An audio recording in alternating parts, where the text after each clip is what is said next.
Practically এখন এই subject নিয়ে কথা বলবো। এসএস থেকে এসএস কীভাবে ওয়ার্লিং করে, কোন ওয়ার্লিং রডটা লাগবে, কোন ওয়ার্লিং রডে দিলে এসএসে ওয়ার্লিং রডটা হবে। আমাদের এখন প্র্যাকটিক্যালি এটা এসএস প্লেট, আর এই যে এখন স্কোয়ার বাই স্কোয়ার একটা প্লেট দেখা যাচ্ছে, এটা আমরা জয়েন দিচ্ছি, এটাও একটা এসএস প্লেট। এসএস প্লেটের সাথে এসএসের প্লেটে এসএস টু এসএসে যদি আমরা ওয়ার্লিং রড করতে যাই, ওয়ার্লিং রড করতে গেলে দেখুন, ওয়ার্লিং করতে গেলে ওয়ার্লিং রডের মেটালটা হলো আলাদা, ওয়ার্লিং রডের মেটালটা হলো আলাদা। যেমন 308 হলো যে ওয়ার্লিং রড এসএসএ, 308 হলো এসএস ওয়ার্লিং রড। এখন আমাদের এই সাবজেক্টটা যদি আমরা এভাবে অন্য কোনো আদার্স যদি আমরা এখানে ওয়ার্লিং রড ব্যবহার করি এটার ফিটিংয়ের সাথে, তখন কিন্তু এটা ওয়ার্লিং হবে না।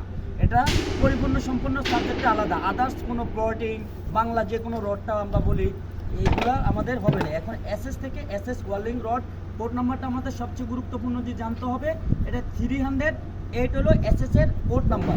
আমরা কোন সাবজেক্ট নিয়ে এখন আবার আলোচনা আসছি। এখন এসএস থেকে এসএস এর যখন এই এসএস থেকে এমএস এর যখন ওয়ার্লিং রড আমরা বা এটা একটা ফিটিং করতে হবে, আমরা বাধ্যতামূলক আমাদের লাগবে এখানে এসএস থেকে এমএস এর ফিটিং করতে হবে। এটা 100% যে কোনো কাজে আমরা যাই এটা আমাদের লাগে এসএস থেকে এমএস প্লেট। এখন এসএস থেকে এমএস এর যখন আমরা ওয়ার্লিংয়ে যাব, তখন এটার বিষয় হইব আলাদা। আমরা যখন এসএস থেকে এমএস এ ওয়ার্লিং রড ব্যবহার করবো, আমরা যদি এসএস থেকে এসএস রড ব্যবহার করি তাহলে এটা আমাদের হবে না। এখন আমাদের কি করতে হবে, প্র্যাকটিক্যালি আমরা দেখেছি এসএস, এটা হলো এসএস প্লেট আর এটা হলো এমএস প্লেট। আমাদের বাধ্যতামূলক এখানে প্রত্যেকটা কাজে লাগে, এটা আমাদের 100% প্রত্যেকটা কাজে 100% লাগে।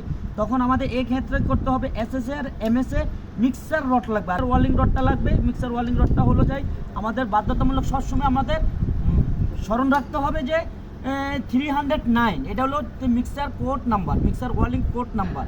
আমি আবারও বলছি যে মিক্সার ওয়ার্লিং কোড নাম্বারটা 309 এসএস থেকে এমএস এর, এটা হলো মিক্সার ছাড়া হবে না।